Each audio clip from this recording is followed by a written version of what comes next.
What's going on, everybody? Stepgun here. Today we're going to take another review at a handgun, one of my favorites of all time. A pistol that has proven itself in the military time and time again since the early 90s. It's still around, it's kicking strong, one of the most reliable pistols ever made. Let's take a look. The HK USP 9.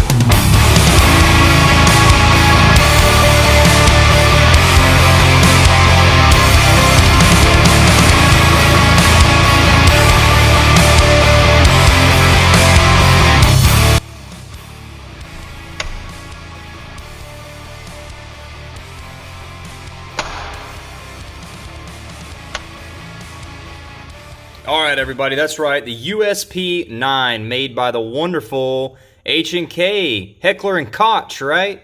No, Heckler & Koch. I pronounced it wrong for a long time and someone corrected me one time. But I'll go ahead and show you guys. Magazine's empty. Gun is safe. We have a safe firearm we are working with. And, oh wait a minute, I don't want to pull the trigger. Whoa, what just happened there? Alright, we'll get to that in a minute. But yeah, guys, so the HK USP, which is still carried by the German army today, okay? So the USP has been around for a long time, guys. It was developed around the same time as the Mark 23, so the MK23. Not many people are aware of that. Also H&K. It is a pistol our U.S. Navy SEALs carried, and that gun has a lot of meaning to its name as well.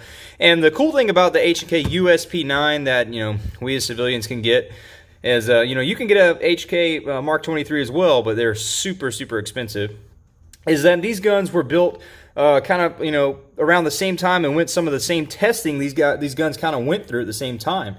So when the Germans created the H&K USP 9, the USP, it also comes in a 40 caliber bullet, and it comes in a 45 caliber or cartridge, if you will. And this one particular model is obviously 9x19, 9mm. So the cool thing about this gun is when they built it, you know, they wanted this gun to be a full-size pistol. As you guys can see, compared to my hand, I have pretty large hands. This is a full-size pistol, and they wanted a gun that, you know, the military service could use that was trustworthy and reliable. So they wanted a gun that they could just put through the test, put through the gridiron. And, you know, I got some pretty cool stuff here to show you guys. I'll read it to you.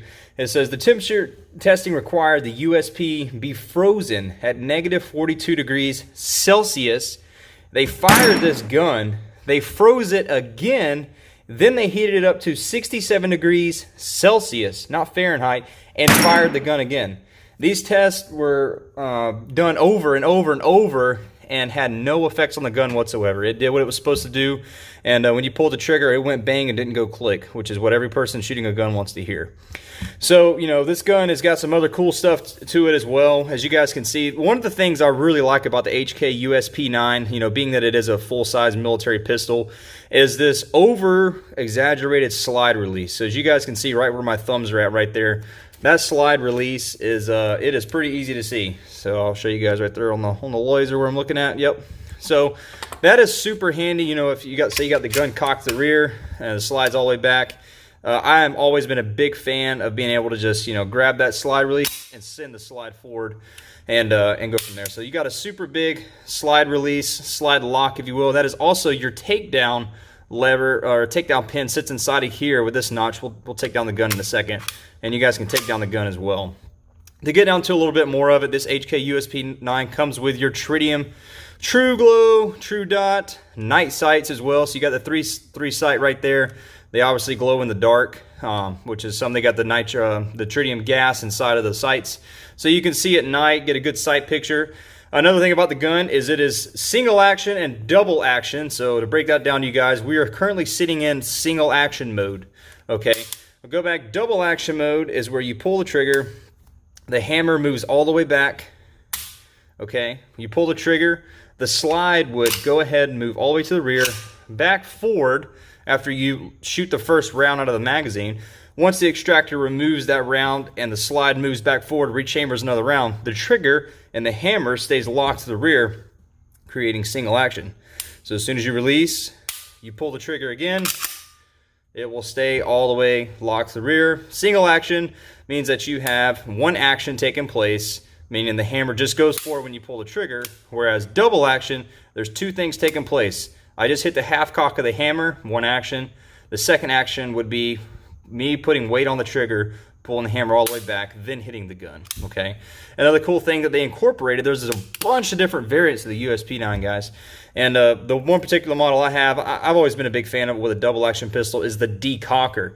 So, you know, you guys see the Western movies, the people grab the trigger and they pull it and then they hold the hammer and send it home, which is super dangerous. I advise every single one of you guys to never, ever do that. I had a good friend of mine almost blow his hand off one time, clowning around doing something really young back in my day with a revolver. So always, you know, if you got a single action gun like this, you do have a round in it, you want to take it back. If you don't have a decocker, you would drop the mag out, just pull that round out of the chamber and send it home.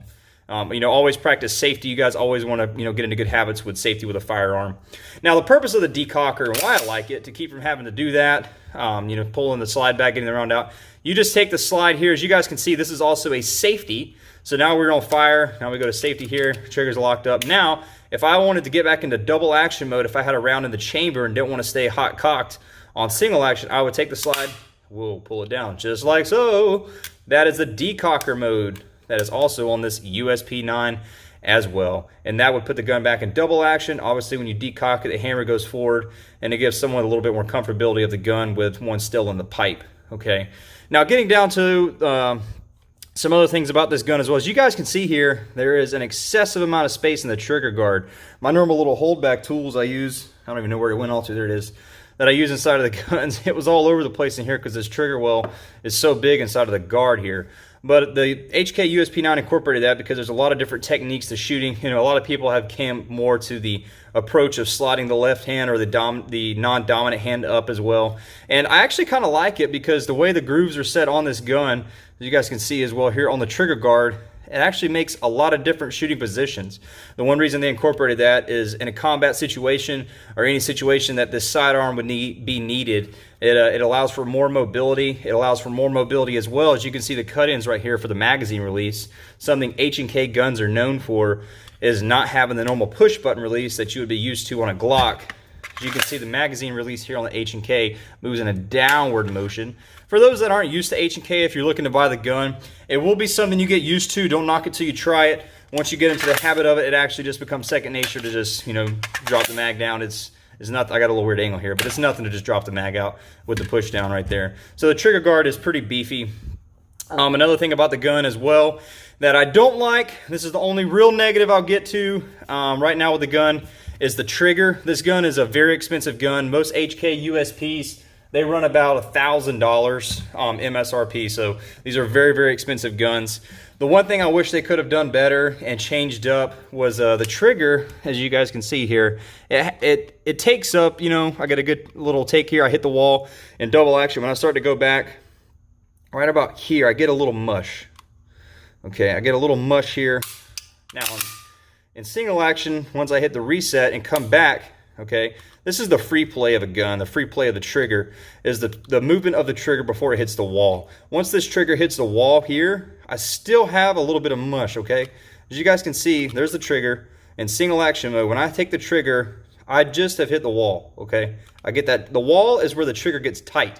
You know, when you get a gun, you squeeze up on it. When you get ready to pull the trigger, when you're shooting, you know you're going to get a click. I don't like this extra, you guys see that? Extra movement before the trigger. That could affect a little bit of accuracy issues. So that's one thing I don't like about the gun. Now, something else that's really cool about the gun is after 1994, H&K, they added polygonal grooves inside of the barrel. So I'll disassemble the gun real quick and show you. And while I'm doing that, I'll kind of run you guys through how I'm doing it and the polygonal grooves as well. So the takedown, super easy, guys. All right, as you guys can see, there's your alignment notch. Okay. This is the slide release. It is also the takedown for the pistol for the field strip as well. On the other side of the gun here, right above my pinky, is the button you push. Okay, So we'll take it here. We're just going to drive it through, work it a little bit, get it there. Come on out. There we go. Just comes out like so. Doesn't require the trigger to be pressed. And there you go. Just disassemble. There's your basic field strip. As you guys can see, it has an interesting looking recoil spring and a guide rod spring as well. Has a pretty beefy spring, not normal like your Glock Gen 4, Gen 5s with a little thicker spring, or Smith & Wesson M&P. It has more of a little less turn radius on the spring, but it's also a very stiff spring as well. And then we get to the barrel. So what I was explaining to you guys about the polygonal grooves, I'll try to get a light here so I can show you guys.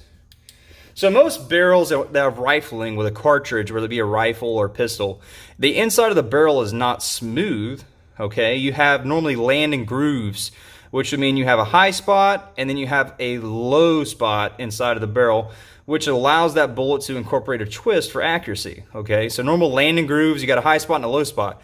The H&K has put polygonal grooves in here. So as you guys can see, if I can get this light just right for you guys, I'll try to get as close as I can to the camera. If you guys look in there, if you've ever seen another barrel before inside of a barrel, it is completely different, okay? And one thing about this polygonal grooves inside of a barrel is that it incorporates a higher velocity of twist. So you guys can see it looks almost like a weird dimensional shape.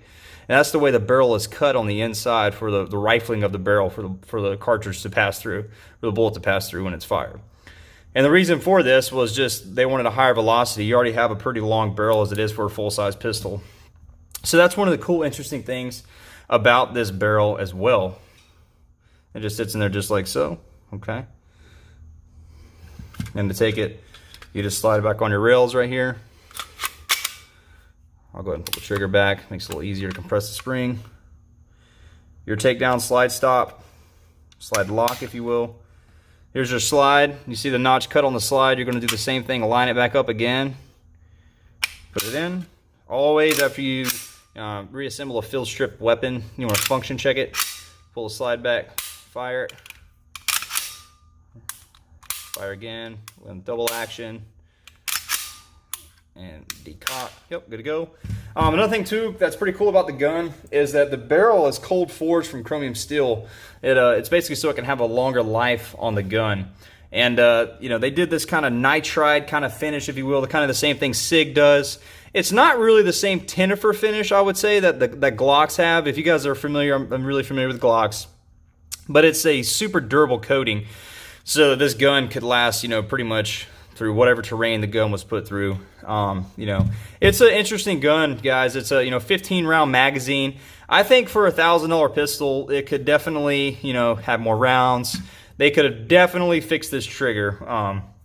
I have not done much research into finding if there is an aftermarket trigger, drop-in trigger for this USP. You know, if you guys have anything below, any comments or things you've done, be sure to comment down below so we can check that out. But yeah, guys, this HK USP is it's an incredible pistol. And like I said, one of the most cool things about it is I thought it was really interesting when I was doing some more reading up on it to gather more information, was that the amount of durability and testing they put this through. I mean, the Germans, they wanted a really good gun that was reliable. So, you know, they did the mud test, the sand test, dropped it in water, and it passed everything. So, I mean, you know, with the high dollar value, you know, you got the advanced rifling inside of the barrel, and, you know, you do have a reliable pistol. So, yeah, guys, the HK USP 9, if you're looking to get it, it is definitely worth dabbling into. Another thing I'll go over real quick is you guys can see the front strap checkering here is super beefy.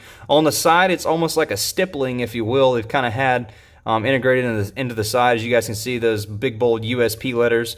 On the back here, it has some checkering as well. There's your lanyard loop right there for, you know, if you're military, whatever it be, you'd have your lanyard tactical to keep your pistol attached to you. If you were to drop it or anything, you got that lanyard attached to it. But it's an incredible gun. It's a full-size gun. I don't really know that I would carry a USP as my daily carry. You know, maybe a cold weather gun. You can work something out if you're wearing a big jacket or something like that. It'd be a good carry gun. But definitely a good range gun. It's a good combat handgun. You know, that's the design. That's the purpose it is. So you got to ask yourself, do I really want a reputable HK USP 9 combat handgun that's proven? If you're a gun collector, the answer is going to be yes. Who doesn't? But as always, guys, thank you so much for watching this review on this HK USP 9. Thank you guys so much for watching this review on this HK USP 9. I really appreciate all you guys, all the subscribers, everybody so far along with the channel. This pistol right here is an incredible pistol. The Germans have got it down packed with making incredible, reliable firearms. They put a lot of emphasis and they go through a lot of trials in creating a great firearm. Back in the early 90s, this gun was incredibly made. I mean, certain things such as the magazine count, you know, maybe the mushy trigger, you know, maybe now they're coming out with something better, something sooner, who knows. H&K has killed it. They're more striker-fired pistols now. Their VP9 are incredible pistols. I mean, John Wick, come on. John Wick 1, he uses a P30, guys, in H&K. As always, guys, thank you so much for watching. Be sure to subscribe. I really appreciate all you guys. And until next time, Step Gun is out.